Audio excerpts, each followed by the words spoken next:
সরিষা বাটা দিয়ে ইলিশ মাছের তরকারি অনেকেই খেয়েছেন নিশ্চয়ই, কিন্তু ধনিয়া পাতা দিয়ে ইলিশ নিশ্চয়ই অনেকে খাননি।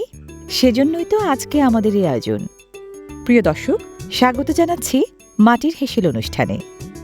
জাতীয় মাছ ইলিশ দিয়ে ধনিয়া পাতা বাটার দারুণ এক তরকারি রান্না হবে আজ। রান্নাটি করে দেখাবেন সিরাজগঞ্জের তারাশের রাঁধুনি রীতা আপা। আপা কেমন আছেন? আমি ভালো আছি। তো ধনিয়া পাতা কি সব বাটবেন? হ্যাঁ, ধনিয়া পাতারই তরকারি, ধনিয়া পাতা সবই মানে বেশি লাগবে? বেশি লাগে। আচ্ছা,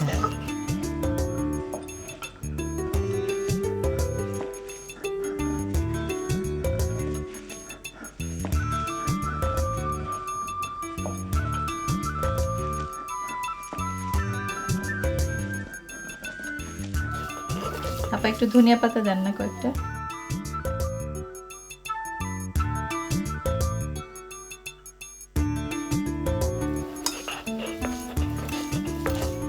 এই ধনিয়া পাতা কিন্তু অসংখ্য গুণে ভরপুর একটি সুগন্ধি ঔষধি গাছ। নানা রকম গুরুত্বপূর্ণ ডিটক্সিফাইং বা বিষাক্ততা রোধকারী উপাদান আছে এতে। ধনিয়া পাতার অনেক জাতভেদ আছে।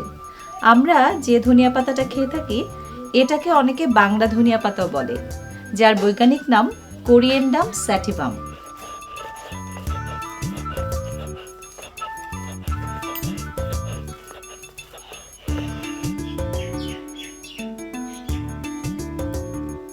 ধনিয়া পাতাকে কেউ কেউ চাটনি পাতাও বলেন।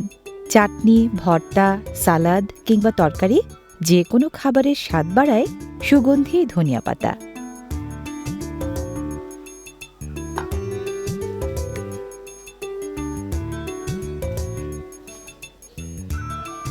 আপা এখন কি টমেটো কাটবেন? জি আপা, আমি টমেটো কাটি। আচ্ছা,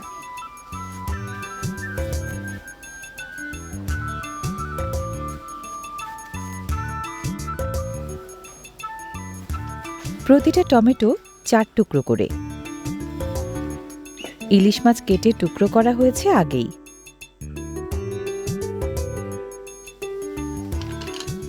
মাখাবেন এখন? জি আপা, আমার প্রথমে পরিমাণ মতো লবণ,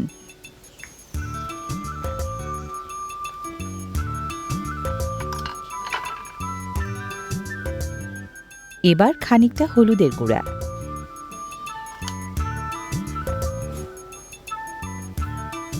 শুধু হলুদ আর লবণ দিয়ে।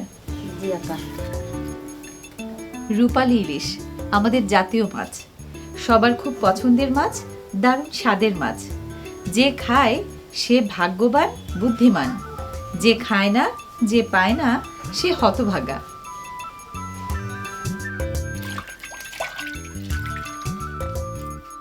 গোছগাছ শেষে চুলায় এখন আগুন ধরানোর পালা।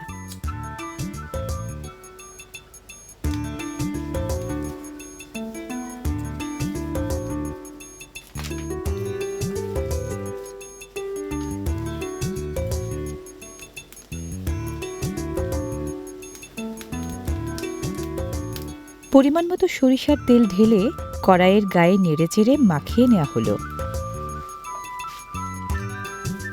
গরম তেলে প্রথমেই পরিমাণ মতো আদা বাটা, পোড়া যেন না লাগে সেজন্য খানিকটা পানি। এবার জিরা বাটা, এরপর পেঁয়াজ বাটা, কাঁচামরিচ বাটা, এটা রসুন বাটা, লবণ পরিমাণ মতো, হলুদের গুঁড়া, শুকনা মরিচের গুঁড়া,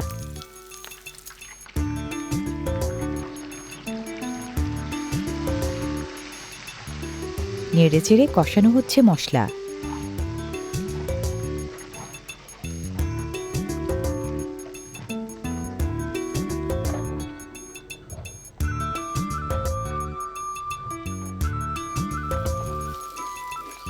কষানো মশলায় এবার টমেটোর টুকরোগুলো,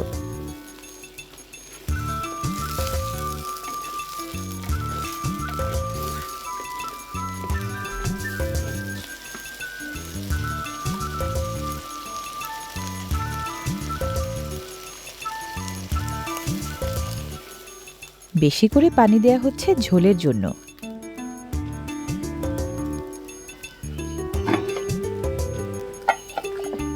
মাছ দেবেন এবার না?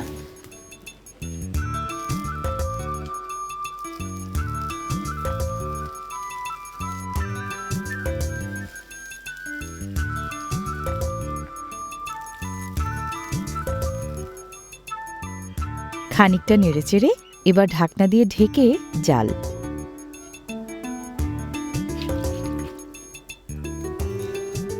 ইলিশ হচ্ছে বাংলাদেশের ভৌগোলিক নির্দেশক পণ্য বা জিআই প্রোডাক্ট। স্বাদের বেলায় ইলিশ মাছের কাছাকাছি কেউ কি আছে? একেবারে নেই। এজন্যই ইলিশ মাছের রান্নার ডজন ডজন পদ। যত দিন যাচ্ছে ততই এর পদ বাড়ছে। আপা, এই আপনার বাড়ি তো তারাশে। তারাশের কোন জায়গায়, সদরে নাকি কোথায়, গ্রাম কোথায়? আমার গ্রাম হচ্ছে তারাশ থানাপাড়া। আপনার পরিবারে কে কে আছে? আমার পরিবারে স্বামী আছে, শাশুড়ি শাশুড়ি আছে, ছেলে মেয়ে আছে। আচ্ছা, কি করে আপনার স্বামী? আমার স্বামী এই কৃষকের কাম করে। আচ্ছা, না আপনাদের ওইখানে কি আবাদ হয় বেশি, ফসলের আবাদ বেশি? হ্যাঁ। ওই যে বর্ষার সময় তারাশের আশেপাশে তো চলনবিল এলাকা, তো আপনাদের ওইদিকে পানি আসে? আমাদের মুখে বেশি পানি নেই। তাই না? তো তখন কি মাছ টাছকে বেশি পাওয়া যায়? হ্যাঁ, বেশি বেশি পাওয়া যায়। ইলিশ মাছ তো আসে না, ইলিশ মাছ আসে কি? সব মাছই আসে। তাই? আর এমনি যে শীতের সময় সবজির আবাদ হয়, জি। কোন সবজি বেশি হয়? সব চাইতে খেসারি আবাদ বেশি হয়। খেসারি মানে ডাল? হ্যাঁ। আচ্ছা, আর কি কি হয়? তারপরে রসুন পেঁয়াজ আবাদ বসত করে সবাই, হুম, এইগুলাই। আচ্ছা। আবার ধনিয়া পাতাটা কখন দিবেন? এই দেখুন দেব।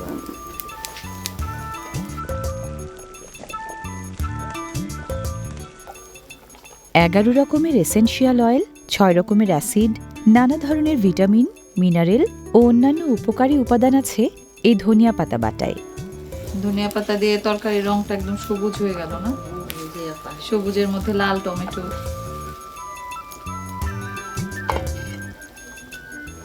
আপা এই ঢেকে দিলাম, সামান্য একটু বলক করলে 4-5 মিনিটে তরকারিটা হয়ে যায়। ও বাহ।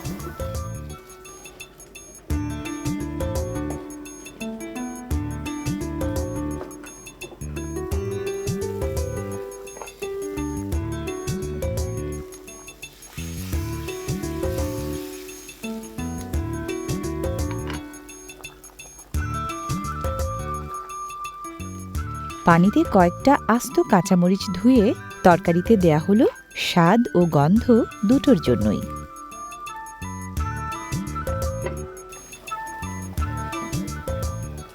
আপা তরকারি হয়ে গেছে। হয়ে গেছে?